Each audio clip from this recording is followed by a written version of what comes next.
ሰላም ሰላም ውድ የተከበራችሁ የቲኪ ታካ እግር ኳስ ዩቲዩብ ቻናል እንዲሁም የቴሌግራም ተከታታዮቻችን እንደምን ቆይታችኋል? ዛሬ ደግሞ እንደተለመደው ስለ እግር ኳስ አዲስ መረጃ ይዤላችሁ መጥቻለሁ ማለት ነው። ለዚህ ዩቲዩብ ቻናል አዲስ ከሆናችሁ ላይክ፣ ሰብስክራይብ እንዲሁም ደግሞ ለወዳጅ ዘመዶ ለእግር ኳስ አፍቃሪ ወዳጅ ዘመዶ ሼር ማድረጉን እንዳትረሱ። ሰሞኑን አነጋጋሪ ሆኖ የቆየው ይህንን በምስሉ ላይ የምትመለከቱት ስታዲየም ጉዳይ በእኛ ሀገር እንዲሁም በመላው ዓለም መነጋገሪያ ሆኖ ቆይቷል።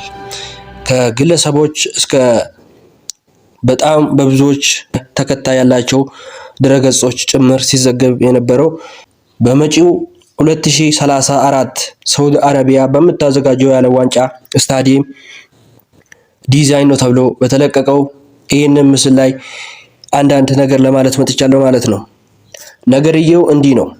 አንድ በምስራቅ ቴክሳስ ውስጥ የሚኖር ሊያም ሃውስ የሚባል ሰው እንቅልፍ ተጫጭኖት ወደ አልጋው ለመተኛት ጋደም ለማለት ወደ አልጋው ይሄዳል። አልጋው ላይ ሆኖ አንድ ሀሳብ ባይምሮ መጣለት። ለምን ፎቅ ላይ የተሰራ ስታዲየም ዲዛይን አድርጌ በሶሻል ሚዲያ ላይ አለቀውም በማለት በአልጋው ላይ ሆኖ ያስባል። አስቦም አልቀረም። 2 ደቂቃ በፈጀብኝ ይላል ሀሳቡ ሲናገር። እንቅልፍ ተጫጭኖኝ ስለነበር አልጋይ ላይ ጋደም እንዳልኩ ሀሳቡ መጣልኝ እና ስታዲየምን ፎቅ አንድ ላይ አጣምሬ ይህንን የመሰለ ዲዛይን መጥቶልኛል ይላል። ይህንንም ለመስራት ቢበዛ 2 ወይም 3 ደቂቃ ብቻ ፈጅቶብኛል ሲል ይናገራል። እሱም ቪዲዮውን ሰርቶ ከጨረሰ በኋላ ሃይፕሮ አልትራ ወርክስ በሚባል የፌስቡክ ገጽ ላይ ይለቃል ማለት ነው። ነገርየው እንዲህ ነው የተጣጣመው ማለት ነው።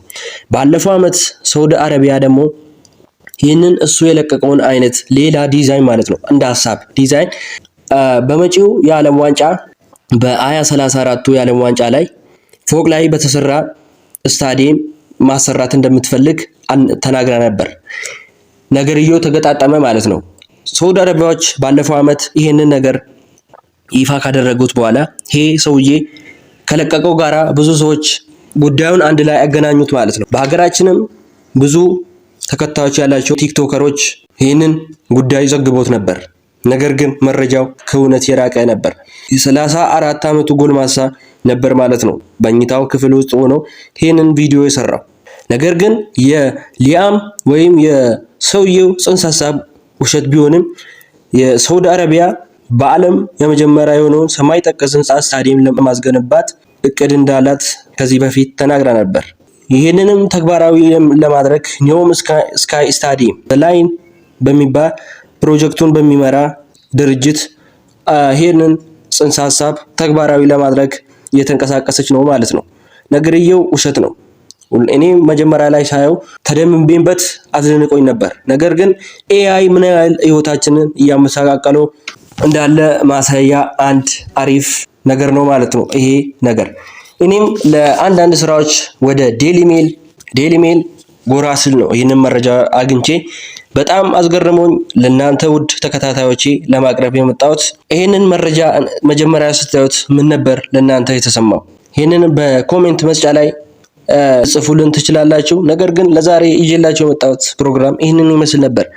እንደተለመደው ከዚህ በኋላ በአዳዲስ መረጃዎች ስለምመጣ ቤቱን ሰብስክራይብ ማድረግ እንዳትረሱ።